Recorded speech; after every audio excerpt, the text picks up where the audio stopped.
Tonight is a particular honor for me because, let's face it, my presence on this stage is pretty unlikely.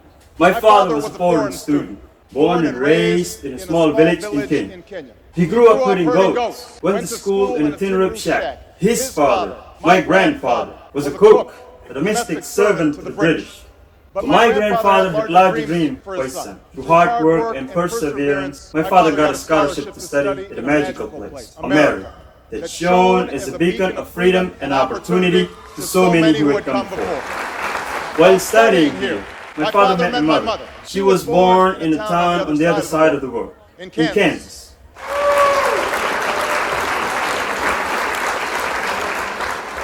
My parents shared not only an improbable love, they shared an abiding faith in the possibilities of this nation.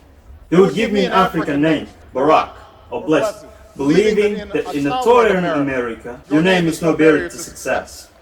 They imagined me going to the best schools in the land, even though they weren't rich, because in a generous America, you don't have to be rich to achieve potential. They both passed away now, and yet I know that on this night, they do look down on me with great pride. They stand here, and I stand here today, grateful for the diversity of my heritage, aware that my parents' dreams live on in my two precious daughters. I stand here knowing that my story is a part of a larger American story that I owe a debt to all of those who came before me, and that in no other country on earth is my story even possible.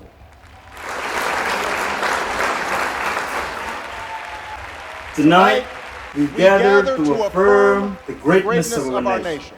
Not because of the height of our skyscrapers, or the power of our military, or the size of our economy. Our pride is based on a very simple premise, summed up in a declaration made over 200 years ago. We hold this truth to be self-evident, that all men are created equal, that they are endowed by the Creator with certain inalienable rights, that among these are life, liberty, and the pursuit of happiness. That is the true genius of America. Faith in simple dreams, and insistence on small miracles, that we can tuck in our children at night and know that they are fed and clothed and safe from harm. That we can say what we think, write what we think without hearing sudden knock on the door. That we can have an idea and start our own business without paying a bribe. That we can participate in the political process without fear of retribution, and that our votes will be counted, at least most of the time.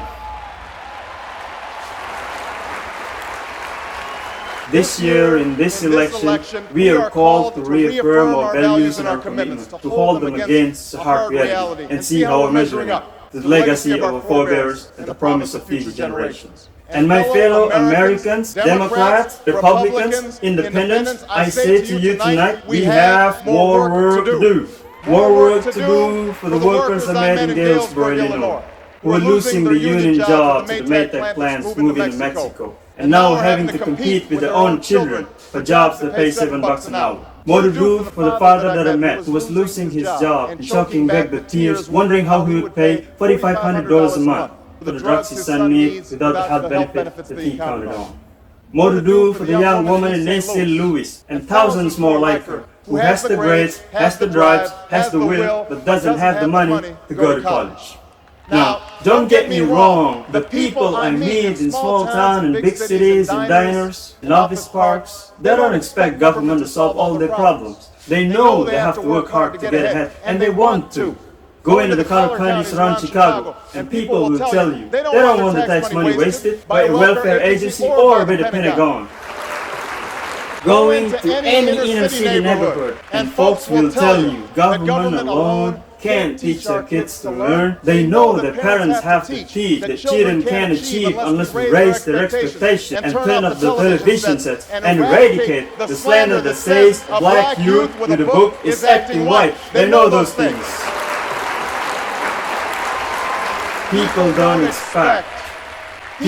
expect government to solve all their problems. But they sense deep in their bones that with just a slight change in priority, we can make sure that every child in America has a decent shot at life. For alongside of our famous individualism, there is another ingredient in the American saga, the belief that we're all connected as one people.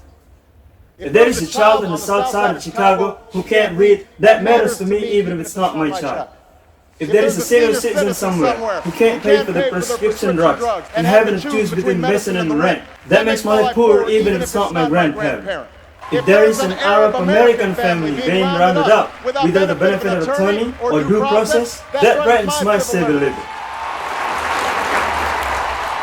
It is that fundamental belief, I am my brother's keeper, I am my sister's keeper, that makes this country work. That's what allows us to pursue our individual dreams and yet still come together as one American family. E pluribus unum, out of many, one. Now, even if we speak, there are those who are preparing to divide us. The spin masters, the negative ad peddlers, who embrace the politics of anything goes. Well, I say to them tonight, there is not a liberal America or a conservative America, there is the United States of America. There is not a black America or a white America or Latino America or Asian America, there is the United States of America.